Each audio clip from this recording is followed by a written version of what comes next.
Welcome back, everybody. We're getting ready for the second semifinal here today at the NRG Invitational. I'm Aggro, joined by my good friend Anatoly. And Toly, this is going to be really good. See, some people will look at this matchup and be like, this should have been the finals. Minotaurs and the Juggernauts right now here. BaRRaCCuDDa's team against iRaffer. Some of the top elite junglers here battling it out. QvoFred against Adapting. I'm really excited to get into this one. I mean, it's just going to be a ton of fun, no doubt about it. Let's take a look at the bracket and see how we got here. On the other side of the semifinal, what you just watched, that was the Minotaurs taking down the Titans 2-0. Now it's Juggernauts and Minotaurs facing off. And as you mentioned, Toly, among the teams that I think a lot of people were predicting to go to the finals or win the whole thing entirely, it was mostly, you know, a little bit of BaRRaCCuDDa's team, a little bit of iRaffer's team. Everyone was thinking that it was one of these two that was going to be winning the entire matchup, and now they get to face off against each other in the semifinals for the right to get a rematch up against the Minotaurs. And this is going to be the difference between that third, fourth place prize money of $3,500. Second place is guaranteed at least $10,000, and first place is around $15,000 and some change. So we're looking at a very competitive match, not just this one, but the finals to follow suit. Because if the Minotaurs win this one, they definitely want revenge for that assault game of the Hells versus Oolers. Oh yeah, I mean there was some good-natured salt. That's the way I'm gonna put it. It wasn't, you know, pure anger, but there was some frustration from the Minotaurs after getting beat by those Hells. I mean, there's a reason why there's salt in assault, right? So there's gonna be a little bit of revenge in the future, probably. That's right. I mean, these guys definitely want a chance to go back up against Aurora and the rest of the Mantacores and see if they can get some revenge for that assault match. But first, they got to get through the Juggernauts, and that is no easy task. Look, these guys are absolutely stacked, but their opposition's just as stacked. iRaffer and the rest of his team. Raffer got a great draft in this one. Let's take a listen and see what he thought about it. Fairly simple to pick Adapting first because I've got all idiots on my team, so it doesn't really make a difference. Whichever one I pick is going to be bad anyway. So Zyrhoes is just like more of a personality. There's a lot of EU mid laners I could have picked. Could have picked Pretty Prime, Wolfie, Zyrhoes, you know, they're all really talented players, but me and Zyrhoes go a long way back. Like, I love the fella, and you know, he just merges so well with Adapting, so it's perfect. So Benji, he was like really strong at Worlds when he was against us on enemy, and I feel like with like a high pressure team, he'll be like really good. It'll like show his talent.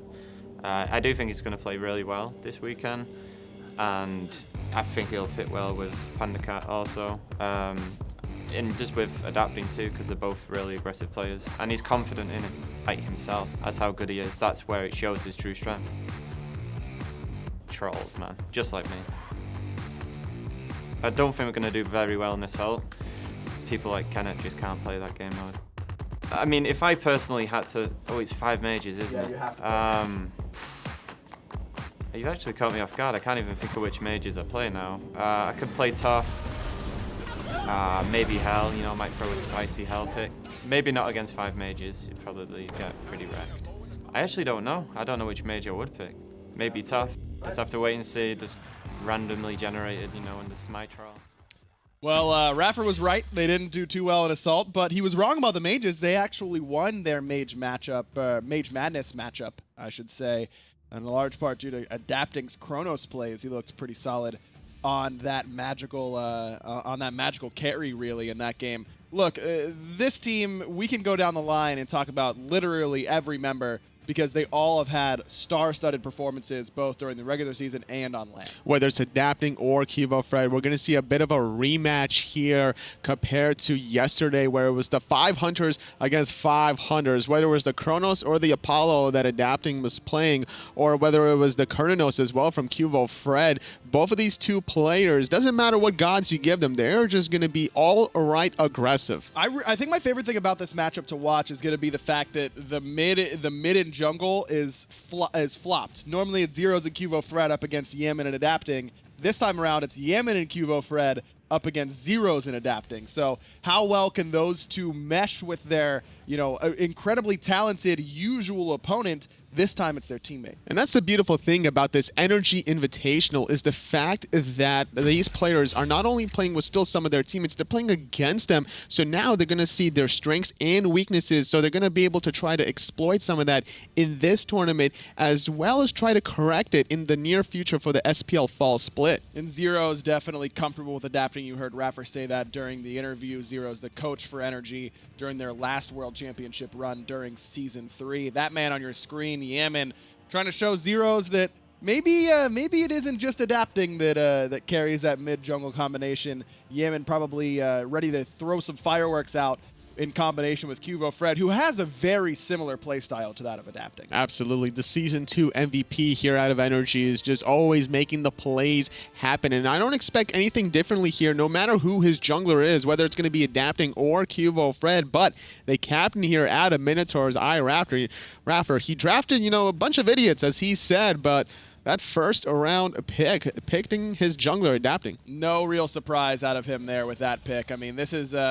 And when he says he's playing with a bunch of idiots, that's what he would say if he had his entire Energy squad there with him. That's just the kind of environment that iRaffer really likes to thrive in. And these personalities really do remind me of the actual Energy squad. I mean, Pandacat there, a little bit crazy, just like Amelito. You've got Benji, who's a little bit more quiet, just like Dimmy was. Maniac, a little bit different than that, so we'll have to see how Energy adjusts moving forward here in Season 4.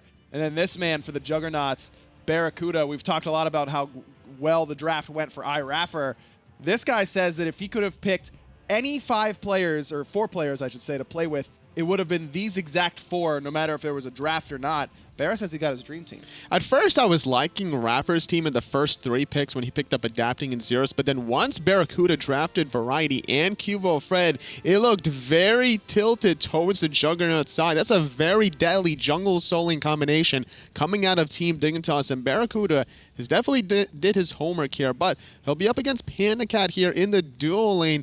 You were talking about it earlier, how aggressive this kind of player is. Very young player that really likes to try to just go all out. And in the 5v5 conquest, the pick your poison mode we did yesterday, it was these 2 teams up against one another, 5 hunters on each side, and it was BaRRaCCuDDa who ended up getting the better end of that. So we'll have to see if Pandacat can kind of get some revenge there. But it was this man right here on your screen, the MVP JeffHindla, playing the Izanami. That was the last man standing that got the Titan down.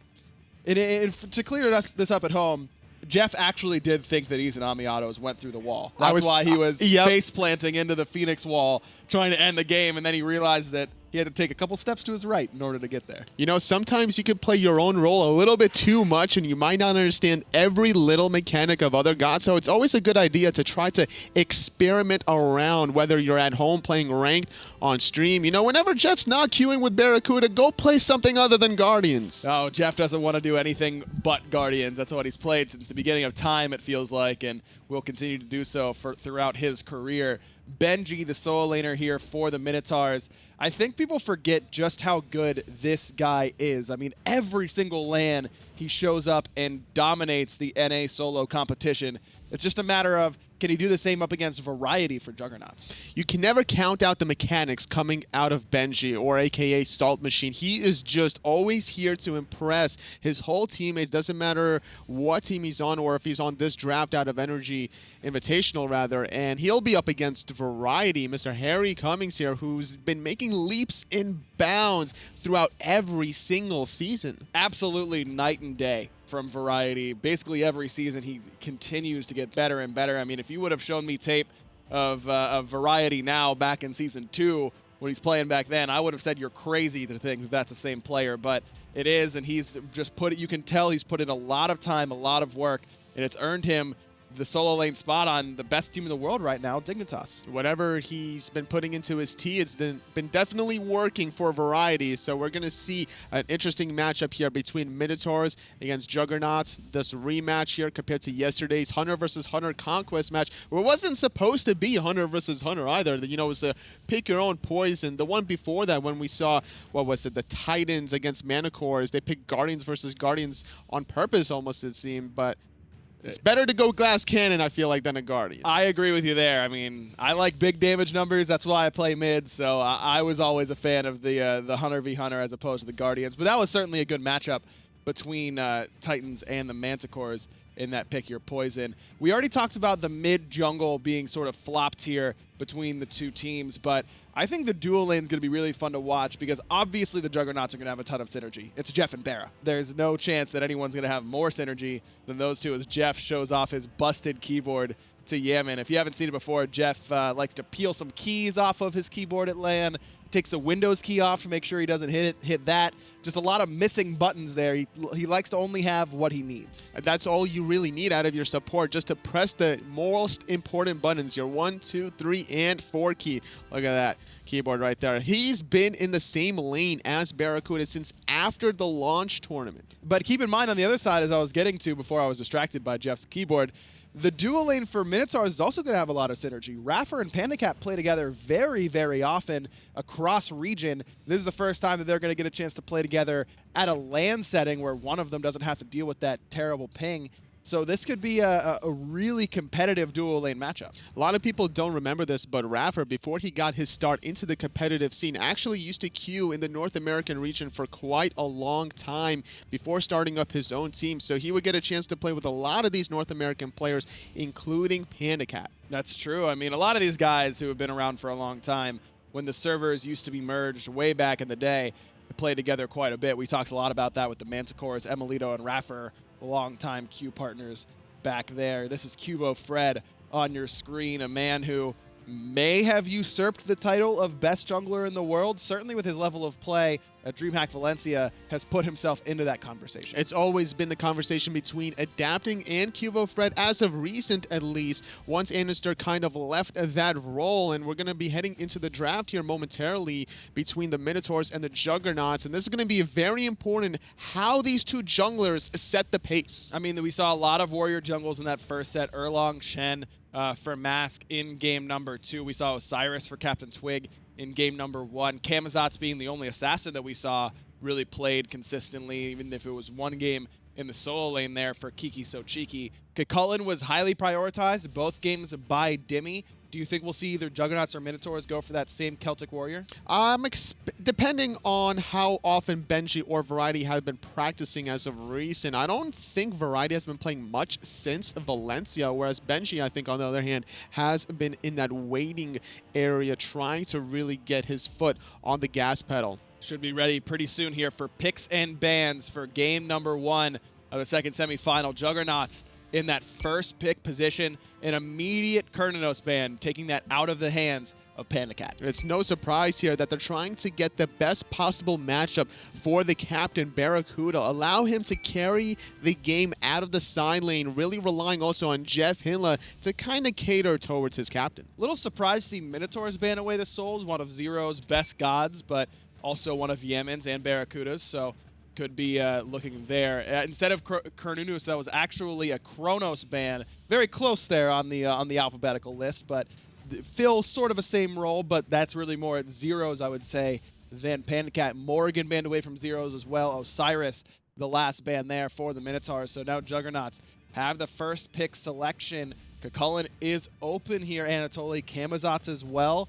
Could be Ravin for QvoFred, one of his favorite picks.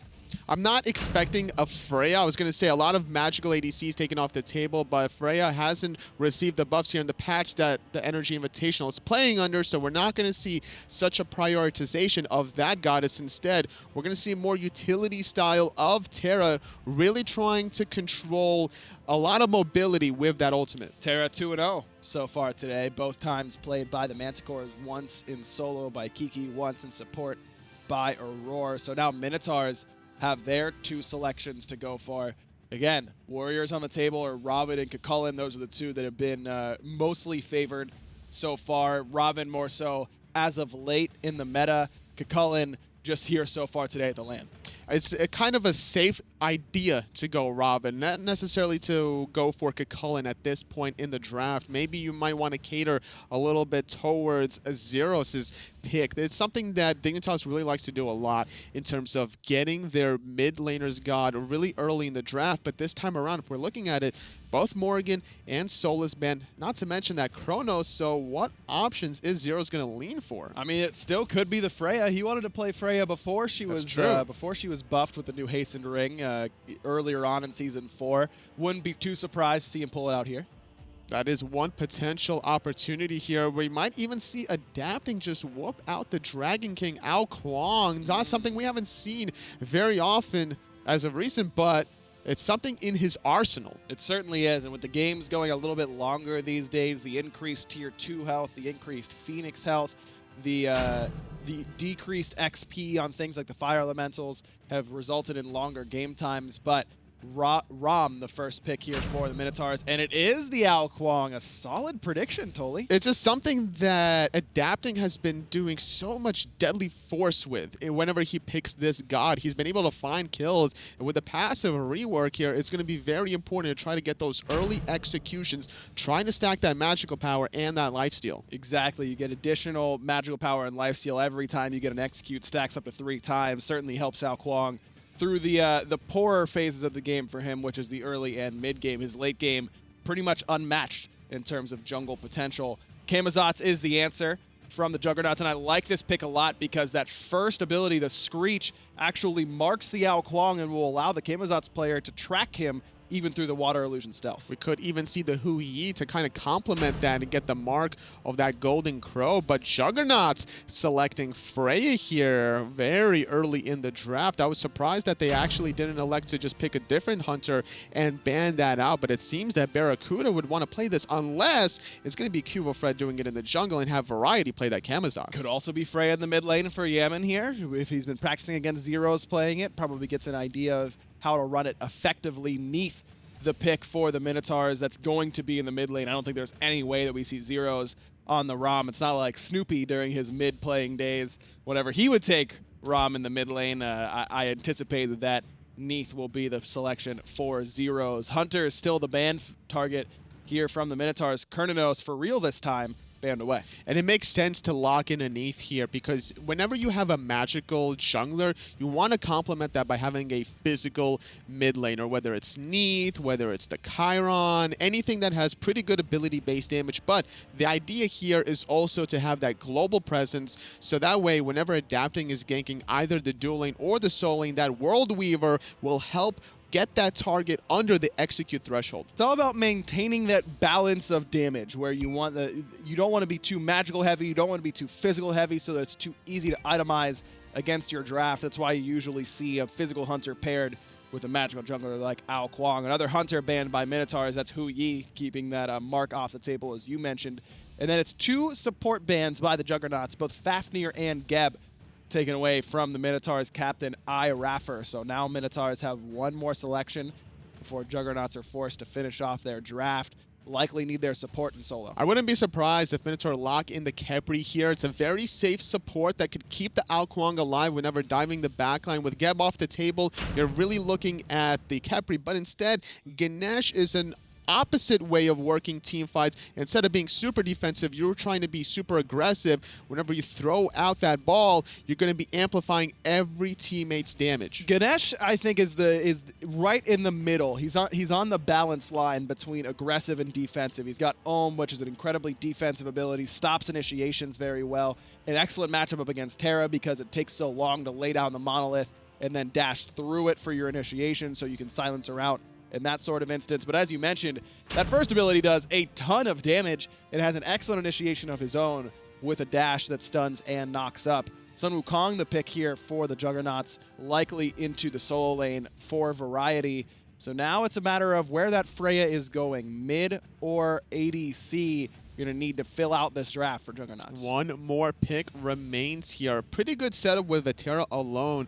Could potentially see a Scylla coming out of Juggernauts here. You know, Yammyn is very deadly with this god. Or maybe if they want even more space control, you just put a Zeus on him and then drop the ring. Could be, or if we're looking for hunters, it is going to be the hunter. It's Skadi. Now, this could be Skadi mid.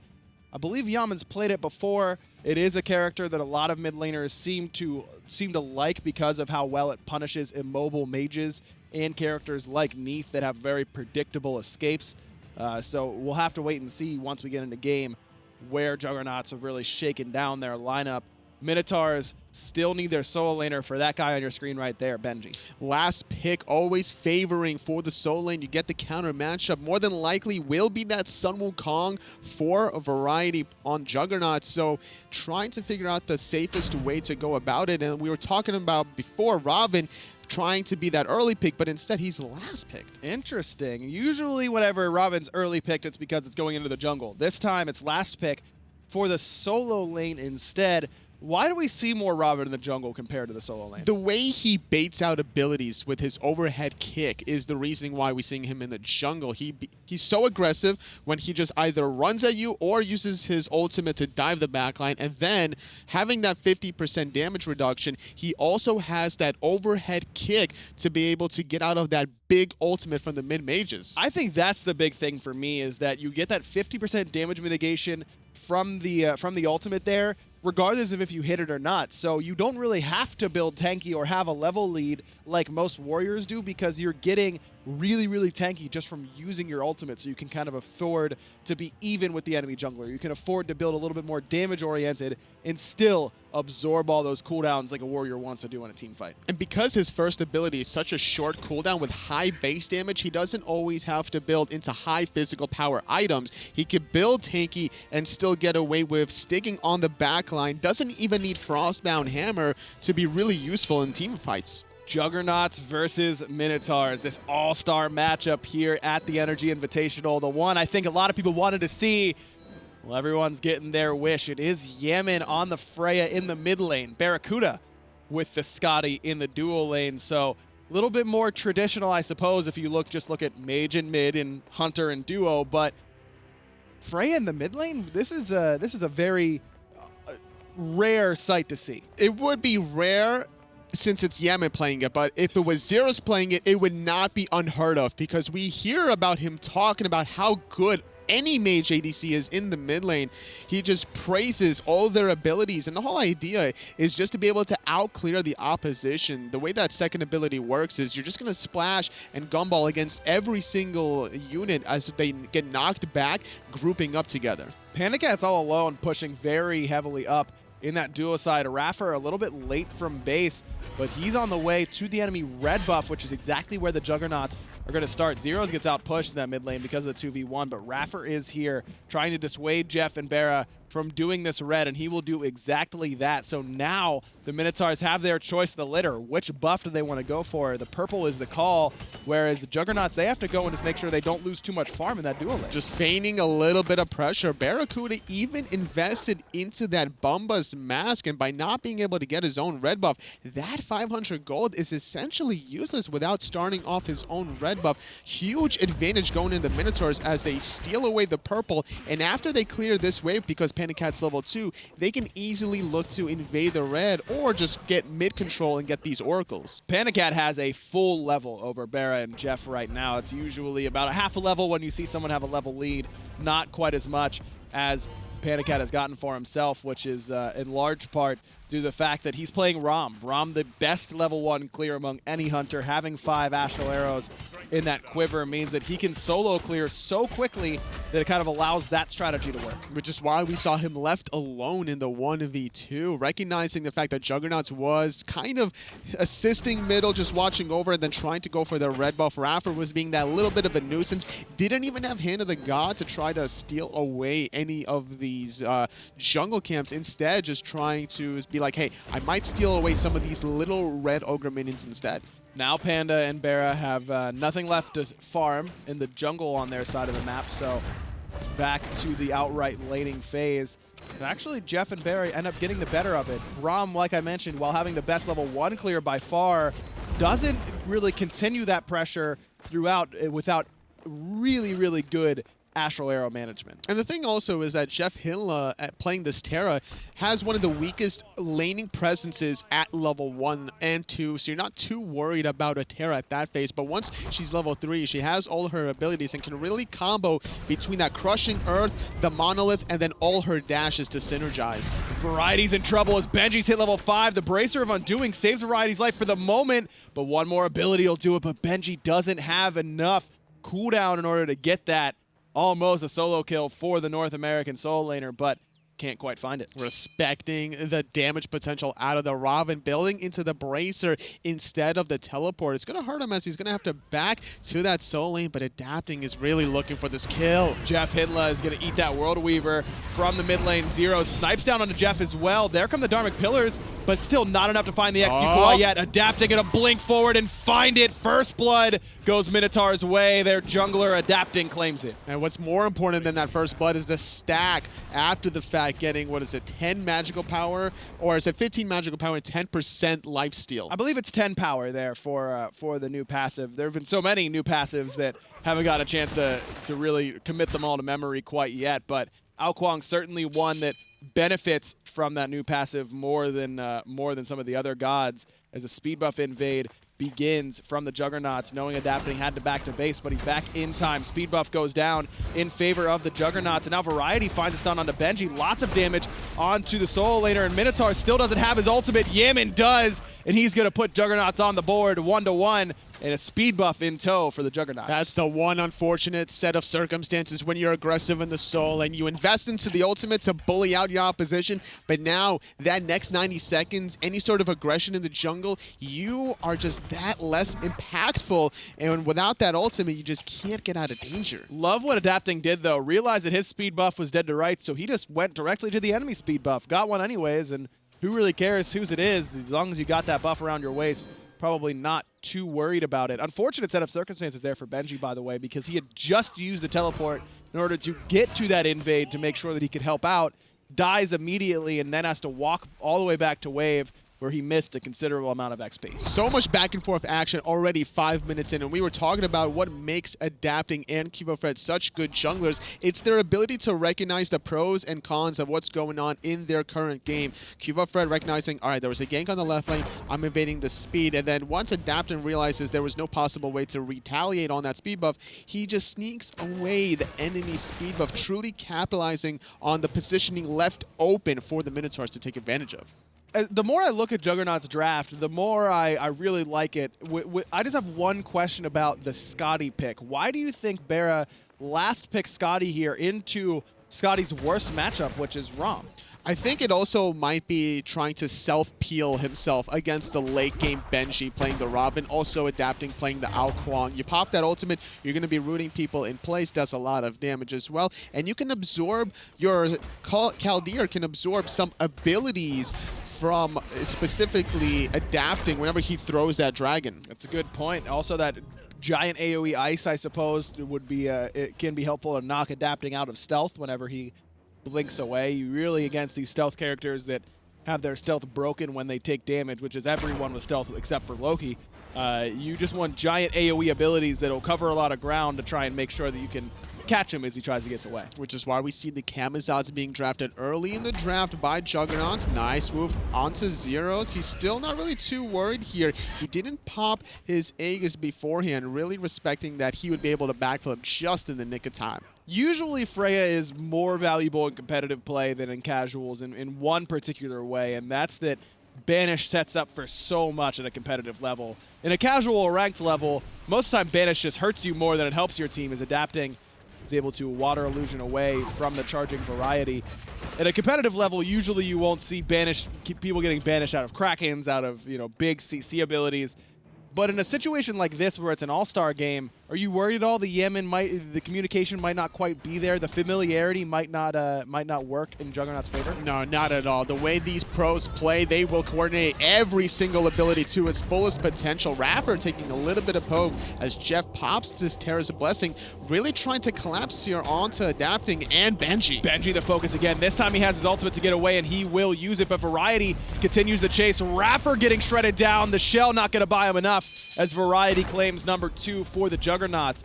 Pandacat starts to rotate over. You heard the pings coming out from BaRRaCCuDDa to let everyone know that his lane opponent was missing, but not there in time as Juggernauts claim yet another speed buff. This time, though, Adapting can't respond with an invade of his own. Unfortunately, iRaffer took a spill there, and with a 5-on-4 disadvantage for the Minotaurs, they can't find the opening to just get into the depths of the enemy jungle, so the speed buff out of QvoFred will be safe, and he'll be able to double stack it. But look at this, Adapting realizes he can't go to the bottom right side of the map. So guess what? He's going to try to sneak into that bottom left. He's done a lot of pressuring on this left side of the map. BaRRaCCuDDa trying to get his own red buff. There have been a lot of pressure on this red and on the enemy purple. I don't think that Juggernauts have been able to drop their own purple yet this game, in large part due to Adapting's pressure as well as that initial wave 1 pressure between Pandacat and iRaffer. This time, though, Juggernauts seem to be able to secure their own left side of the map, so where they were lacking before, doing okay now, but recognizing that a lot of Juggernauts had backed, Minotaurs set up the gold. Oh, it's only JeffHindla here from Juggernauts to try to spot this out. It's already at half health, instantly dropping out, and the from iRaffer will make sure that there's no possible steal potential out of Jeff. Nice call there by the Minotaurs, just realizing that the Juggernauts did not time their backs particularly well and opened up that window. So Minotaurs claim back some of the lead they had lost in that last engagement. Now up about 1,500 gold. The experience difference, not really anything to speak about. In fact, completely even at this stage. And this is what makes competitive play just so impressive. Their ability to min-max any sort of timing window, whether it's invading an enemy speed buff, whether it's securing an 8.5-minute gold fury. These teams and players, they don't have to be with their full SPL roster. The calls are just second nature to them. Both these teams have excellent late games as I look down the line. I mean, obviously Wukong is as scary as it gets in the later stages, but Rom as well. Ganesh pretty solid in the later stages. But on the other side, you've got a Freya for Yammyn in that mid lane. QvoFred's proven that where many thought Camazotz may have a slight weakness in the late game, that doesn't seem to bother him too much. And Skadi in the late game is really, really difficult to deal with whenever that permafrost starts to get a lot of power and penetration behind it. And not only that, just the disruption behind that ice rink to make it difficult for Benji and Adapting to truly do their job and diving the backline. Adapting is going to need to get a little bit more executes in this game and try to snowball his early game lead potential to try to not allow Juggernauts that late game potential out of their Freya and Skadi. Two different styles of builds coming out of the two supports. iRaffer going for a little bit old school here, and we haven't seen the Mark of the Vanguard after Boots pickup in a couple months really out of the supports.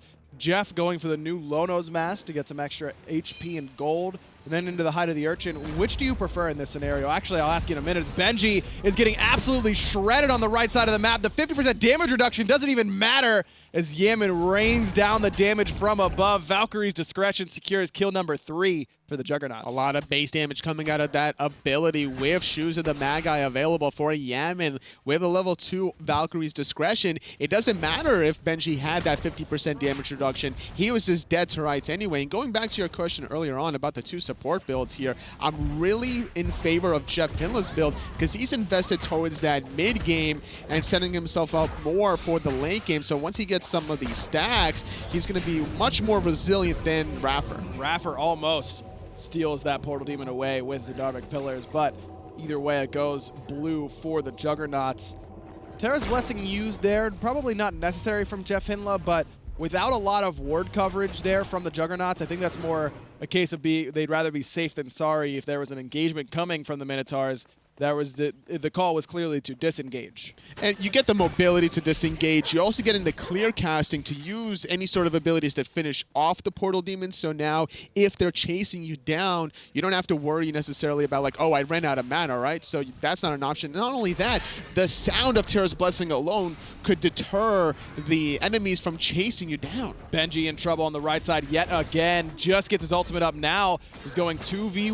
Qvo and Variety chasing him down. Qvo using an ultimate of his own to chase that of Benji, but that time the damage mitigation comes through and saves the solo laner's life. Qvo gets rooted out, forcing the purification beads off a good root from Zyrhoes, who immediately eats a lot of damage in return. And Zyrhoes is caught in a world of hurt. He got root, but no follow-up. They're not wanting to invest into that Valkyrie's Discretion quite yet. The rest of Minotaurs are forced to retreat under their own tier 2 towers. Yammyn had to use that ultimate defensively. Variety, though, feeling very bold, going in a 1v3. And the difference as to why Benji survived this time around as opposed to last time was Gladiator's shield giving him physical defense, so he survives. Variety just gets the bracer off in time, and that might have baited Adapting in. 72 transformations going aggressive here for Variety. Trusts the shell out of JeffHindla to make sure he gets up into that somersault cloud as a tier 1 tower likely to fall here on the right-hand side. Jeff the one to get the last hit We saw Pandacat make that rotation over to the right side fight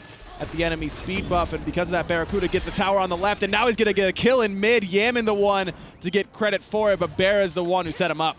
Zyrhoes trying to find some redemption. Variety gonna pick off the jungler at Energy. Adapting taking the spill. 2 members dead out of the Minotaurs. Juggernauts with a 5-on-3 advantage for about 20 seconds, looking to group up in mid. And now they're going to use that advantage to try and push down this tier 1 in mid. Zyrhoes has to beads as soon as he lands because the Crushing Earth is waiting for him. Terra's Blessing back up and used immediately by JeffHindla. BaRRa still underneath that tower, really wanted that 500 gold, but Juggernauts decide it's not quite worth the risk. They back up and give it up, but getting purification beads for significant tier 1 tower poke and a Terra's Blessing, worth it for the Juggernauts in that scenario. But the timing of it now is a little awkward for Juggernauts because the Gold Fury has respawned, so without Terra's Blessing, it's going to be a little easier for Minotaurs to put pressure on anyone they want. Qvo in trouble. He doesn't have any beads, uses that dash, but gets up into the sky in time with the speed buff. I think he might be out here, Toli. Adapting, not really wanting to dive this because of that lack of mobility compared to the speed buff on the Camisods. BaRRaCCuDDa, though, feeling very frisky, trying to 1v1 Pandacat. Panda turns it around a little bit. Good damage on a BaRRaCCuDDa. Has the life lead now, but far behind in terms of mana. Pandacat gone for the build that he seems to like more than anyone else these days. That's the Devourer's Gauntlets as tier 1 tower and solo lane falls to the 3-man pressure from the Minotaurs. No real response from the Juggernauts. BaRRa decides maybe now's the time to pull the Gold Fury. Dropping the Sentry Ward here just to make sure Minotaurs have no vision. Doesn't seem that they're responding to this at all. It's already at about half health here. And no response. Yeah, Pandacat doesn't know. Wow, you gotta check this Gold Fury in a scenario like this. Anytime that you have 3 members on the solo side of the map, you have to assume that the enemy is gonna try and get the Gold Fury away from you. Pandacat low on mana, yes, but I think if he doesn't go to clear that purple buff and instead saves some just for the ultimate, you at least want to threaten a Gold Fury steal in that sort of scenario. It's so risky too because you use that ultimate, now you have no mana for your dash after the fact. So the way Juggernauts played that was just so perfect. They gave up their tier 1 tower on purpose just to make sure they got this tower. And this just goes to show how important it is to put or not allow any sort of vision control on the left side of the map. 4 people here for the Juggernauts. BaRRaCCuDDa back in base. Adapting gets whooped. He's going to have to purification beads just to get away, and that's the power of the Banish coming out of Yammyn. Using this character is kind of an ISIS-style setup character so far. You can hide around corners and already have your whoop primed and ready. And any unsuspecting victim is going to fall right into the trap coming out of Yammyn. It just goes to show how powerful this Freya can really be once you get out of that early game. Variety coming around the backside, but JeffHindla's the focus. He's going to get executed right away to start off this fight. iRaffer has to try and retreat as Adapting tries to find a suitable landing location in that dragon form. Snipes from Pandacat. None of them really hit the mark, and Minotaurs, despite getting the early pick in this fight, they're the ones starting to back up. BaRRaCCuDDa forced to go into Aegis. It was absorbed by Variety on that World Weaver. 5 members stand strong from Minotaurs, but with the health pull from iRaffer, he's going to have to back on out. And I like the mindset that Pandacat and Adapting had. They were both in the sky, waiting for Qvo to land from his ultimate. The snipes weren't on the mark, so that's why Adapting decided to land back under the safety of his own tier 1 tower. Qvo in a bit of trouble as the Terra's Blessing comes out. Zyrhoes 1 HP. Called here trying to close the distance. Adapting trying to take the dog down, but he can't do it. BaRRaCCuDDa gets the kill onto Zyrhoes. BaRRaCCuDDa gets the kill onto Adapting. That's a double for the Juggernauts captain, and now the Juggernauts turn their attention back towards the Portal Demon. No beats for Adapting that time for the second, with Pandacat split pushing on the left. Portal Demon is available for Juggernauts to try to exploit, but they want to deal with Benji for a little bit here. This mid-game Freya could be the difference between finding this soul lane kill or just to zone him out while the rest of the team gets the Portal Demon. This tier 2 tower left is gone totally. No one has a teleport on the side of the Juggernauts, and Pandacat is committed to the split push, so 2,000 gold likely to go Minotaurs' way in total. 1,500 from the tier 2, 500 from the tier 1. That's a big play from Pandacat to identify that he had that opportunity, but opportunity window has closed as now the rotation comes in from QvoFred and Variety. No mana for Pandacat. Should probably just save his relics here and take the L. Just gotta die here. Don't waste your relics. Don't waste your ultimate. You're not gonna get away from a speed buff Camazotz as a ROM here. And I like the mindset of Pandacat's build, trying to go for the Devil Gloves, but hold that thought. Minotaurs are trying to bait Juggernauts. BaRRaCCuDDa gets jumped on by Benji, but it's BaRRaCCuDDa with a 2-level lead. iRaffer there to support now, but he gets whooped out of the silence and immediately focused down. Killing spree for BaRRaCCuDDa. Benji getting focused down a little bit, but Zyrhoes is the primary target. Variety gets credit. He got help from BaRRa and Yammyn. Love how objective-minded Juggernauts have been. This has been very, very impressive in an all-star game environment like this. Whoever's making the calls, everyone on Juggernauts is responding immediately with no hesitation. And it really seems to me that the Juggernauts are playing in true Luminosity gaming fashion. BaRRaCCuDDa's doing work, and then everybody comes back to protect BaRRaCCuDDa, drop the shell, drop the meditation, and make sure that the Hunter is not going to die. And he's doing so much damage in all of these team fights. An early Fire Giant goes the Juggernauts' way. They've got double digits in kills. We're only 18.5 minutes in. And an FG belt around the Juggernauts' waist. Excellent timing for it as well, because this is an easy opportunity for the Juggernauts to group up, push the left lane tier 2 tower, and by the time they get done with that, the Gold Fury will likely be right about to respawn. And the gold advantage here is not that much from Juggernauts, but with this Fire Giant buff, you were mentioning how Gold Fury is going to respawn in 40 seconds, and these 3 tier 2 towers remain. That's 4,500 gold for just the towers, and then we're looking at it like about another 1,500 or so from that Gold Fury. So this, what is this, 3,000 gold almost lead from Juggernauts is going to extend to 9,000 very quickly. I think this is the issue that we're seeing with Devourer's Gauntlets as a whole, is that we're 19.5 minutes in. In the old days of Smite, before the Ichval era, Hunter is still at this stage saying, I'm still working on it. You know, I'm still trying to get to the point where I need to be in order to carry this game. Yes, Pandacat has 75 stacks now, but you mentioned how impactful BaRRaCCuDDa has been in these team fights, and he's just gone for straight up power and penetration. He's not worried about anything else, and I think that's where this build can kind of fall behind very quickly, in that it only takes 1 or 2 team fights to go the other team's way whenever you're still trying to become effective with this lifesteal power build. And the whole difference behind Ichval or not Ichval is the fact that you need those 3 in-hands to get the passive. iRaffer trying to hold this tier 2 tower. The rest of Juggernauts going to back off for a little bit, waiting for Yammyn to find the move, but he's going to miss it this time. They're going to reset because they have this Fire Giant buff for another 3 minutes or so. BaRRa with that Fire Giant and how much penetration he has in that build, can only take about 4 or 5 autos to knock down a half HP tier 2 with the Fire Giant buff in tow. There come the pillars down from iRaffer, just trying to zone away everyone, and Variety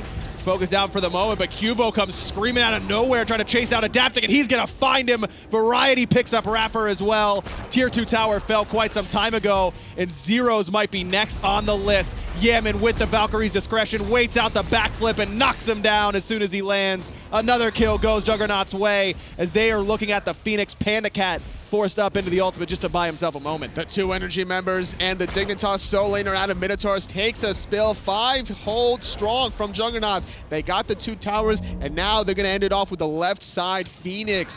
Great siege here with that Fire Giant buff. They got what they really wanted here, but they're not done yet. They're going to extend this a little further by transitioning over to this tier 2 mid.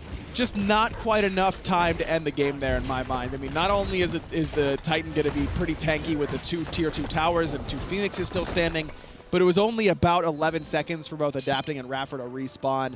You don't want to respawn into a full health Ao Kuang, even if he's pretty behind as he is right now. So I like the patience here from the Juggernauts to instead just get the guaranteed 1,500 gold in the mid lane. And now, again, the objective focus has been on point so far for Juggernauts. It just seems to me that Adapting couldn't really get online the way he wanted to. He got a very early first blood about the 3 to 5 minute mark, getting that first stack, but after that, it was another 10 minutes until he got his second stack. He still needs that third one to make a true impact, but he's already 3 levels behind his opposition. QvoFred, without a single death yet in this game, he's been a part of 10 out of 13 kills for his team, really showing the potential behind this Camazotz. The 2 Dignitas members have had phenomenal showings here today. 5-0 and 4 for Variety, 1-0 and 9 for QvoFred's Yammyn on this Freya. I almost had Zyrhoes because I just assumed it was Freya mid. It's going to be Zyrhoes, but it's 4-0 and 6.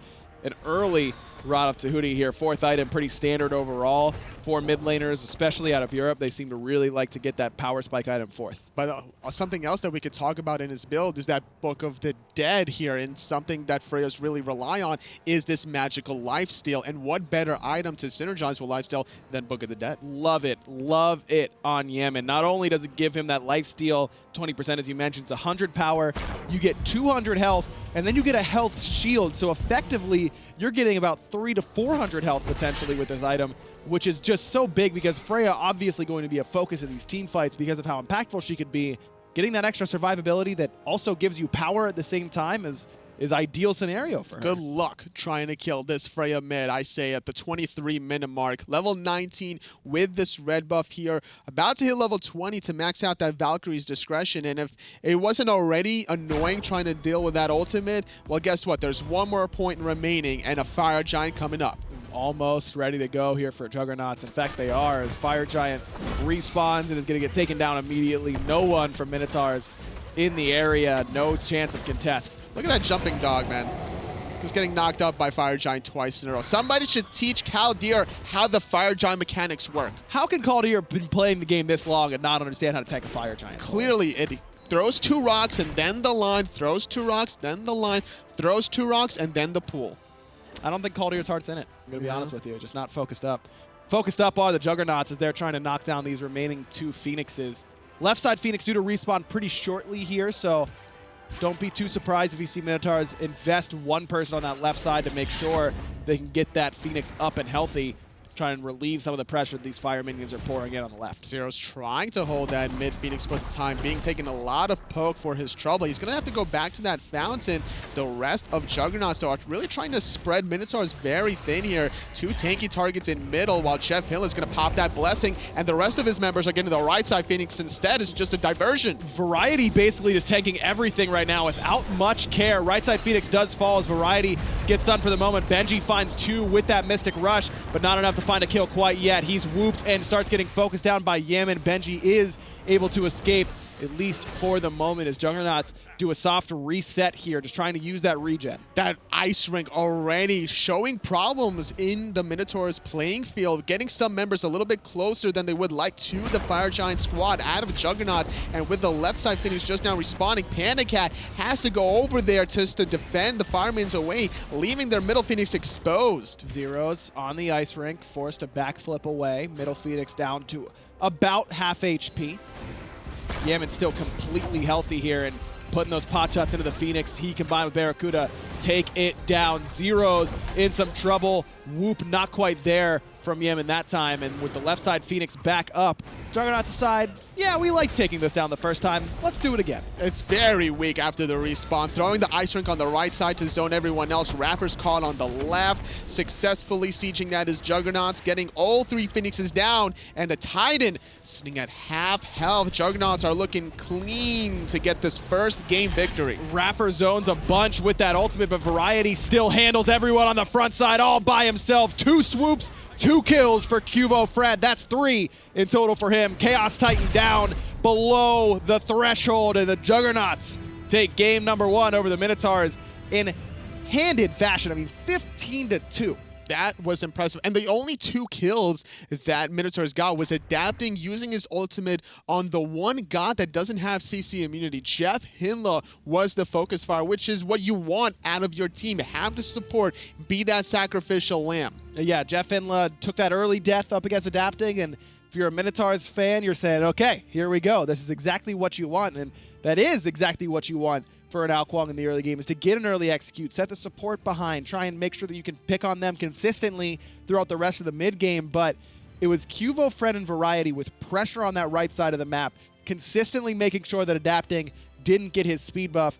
I don't know how many of his own speeds adapting got that game, but I really don't think it was more than 2 or 3. I mean, it was very low. Absolutely. QvoFred playing this canvas outs was super aggressive. Sun Wukong on Variety did a lot of work in these team fights. Almost took an early spill to Benji because Sun Wukong was level 4. Benji playing Robin was level 5. Luckily, that Bracer of Undoing just barely saving his life. Without that bracer, he dies instantly. Who knows how that game turns out from there? Maybe Benji carries alone. That's what I was about to say, is I think that play was absolutely massive for the Juggernauts. That bracer of undoing pickup really sets that whole thing in motion, because not only does that mean that Variety doesn't die there, but whenever that first speed spawn comes up, Benji doesn't have his ultimate in order to get away, and that's Juggernaut's first kill on the board. So Variety comes up big with the itemization choice there as the Relic, with the recent teleport nerf deciding to go a different direction in that solo lane. And as well as the right side of the map did, the third European member on this squad, Yammyn, on that Freya in the mid lane. I mean, what can you say about him? He played this to near perfection. We actually didn't know where this Freya was going to go at first. Like, is it going to be QvoFred jungling it? Is it going to be BaRRaCCuDDa playing it? I'm like, hey, Zyrhoes is playing on the other team. What is Freya doing in this composition? But Yammyn has been practicing it as well. Benji took an early spill at the 10.5-minute mark